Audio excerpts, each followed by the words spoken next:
kelulusan. Tadi sudah kita singgung ya. Nah, kemudian tahap selanjutnya adalah tahap uji kompetensi yang ada di BPS RI dan BPS pusat.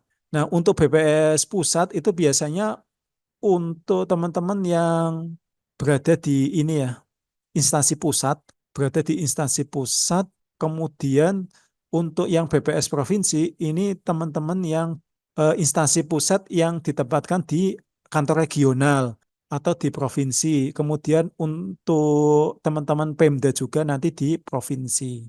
Kalau dulu UKOM pertama kali itu di tahun 2022-2021 itu pelaksananya enak teman-teman, hanya di BPS kabupaten kota ya, dan pengawasannya nggak begitu ketat, lebih enak dulu. Terus ada tahap remedi, kalau sekarang nggak ada tahap remedi. Nah, pada tahap uji kompetensi ini teman-teman wajib baca dengan teliti ya jadwal UKOM masing-masing tanggal dan sesinya. Jadwal UKOM itu yang di sini ya, yang sebelumnya ya, jadwal UKOM di sini. Nah, di sini, ini jadwal UKOM. Nah, ini teman-teman juga wajib dicek berkala karena kadang ada ini teman-teman. Kadang ada pindah ya jadwalnya yang tadinya sesi 2 jadi sesi 1. Nah, khawatirnya itu ada perubahan. Karena kan tadi saya udah bilang ada peserta yang mau pindah lokasi ya. Pindah lokasi UKOM-nya yang semula di BPS pusat terus pengen di BPS provinsi. Nah, itu tentunya akan menggeser peserta lainnya. Ini nanti ada perubahan jadwal. Makanya nanti sebelum acara berlangsung, sebelum tahap UKOM ini, teman-teman cek kembali ada nggak perubahan jadwalnya. Barangkali nanti ada perubahan jadwal, teman-teman nanti bisa antisipasi ya. Kemudian datang ke lokasi ujian ya 1 jam sebelum pelaksanaan UKOM. Ini wajib teman-teman untuk datang 1 jam karena ada proses registrasi dan pembacaan tata tertib dan ada setting perangkat.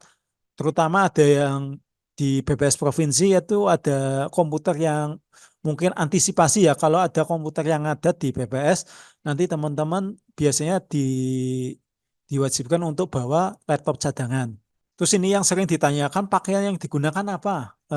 Pakaian bisa teman-teman menggunakan batik atau PDH hari tersebut teman-teman menyesuaikan.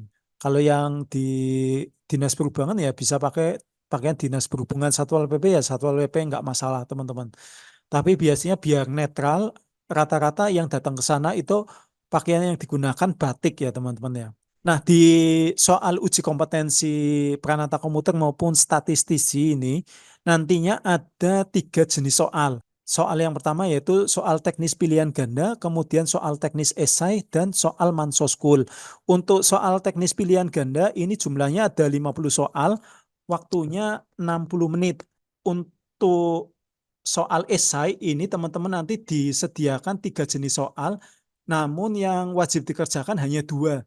Nah terus ada yang tanya, kalau misalkan saya mengerjakan tiga-tiganya gimana? Ya nanti tetap yang diambil hanya 2 jawaban terbaik ya teman-teman ya. Seperti itu. Kemudian untuk soal mansoskul jumlahnya ada 55 butir. Waktunya 90 menit. Ini kelihatannya banyak ya mansoskul 90 menit. Tetapi realitanya itu waktunya cepat habis teman-teman. Nanti saya akan bahas kenapa bisa cepat habis ya. Oke, kemudian ada tingkat kelulusan teman-teman. Kenapa tadi kan ada yang nggak lulus, ada yang nggak lulus ya, ada yang lulus seperti itu. Karena kata-kata mereka nggak tahu passing grade-nya berapa sih untuk Rakom terampil, untuk mahir atau ahli pertama, penyelia, ahli muda, dan ahli madya. Nah ini nanti akan kita bahas. Jadi berapa sih jumlah soal yang harus benar dan maksimal soal yang salah itu berapa biar saya bisa lulus uji kompetensi. Nah nanti saya akan berikan hitung-hitungannya ya. Oke, ini sama dengan penjelasan yang tadi. Nah, kemudian saya jelaskan untuk rundown acaranya biar tahu teman-teman untuk shift-shiftnya.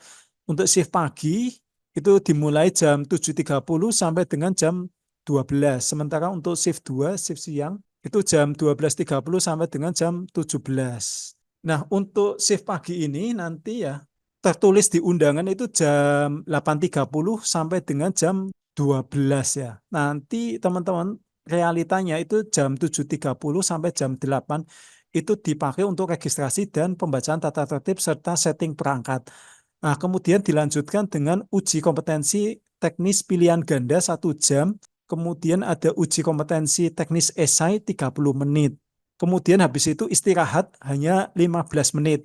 Dilanjutkan dengan uji kompetensi manajerial sosial kultural 1 jam 15 menit atau 90 menit.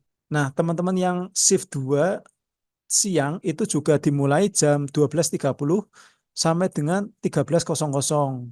Ini registrasi dan pembacaan tata tertib jam 13 sampai 14. UKOM teknis pilihan ganda ya, waktunya 1 jam, jam 2 sampai jam 2.30. UKOM teknis esai 30 menit. Kemudian jam 2.30 sampai jam 2.45 istirahat.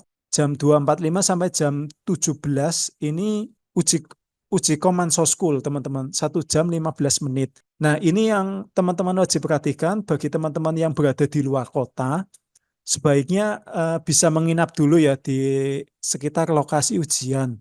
Nih, biar nggak kedandapan seperti itu kalau di luar kota. Kemudian untuk shift pagi maupun shift siang lebih baik sudah makan ya sebelum masuk ke ruang ujian, teman-teman.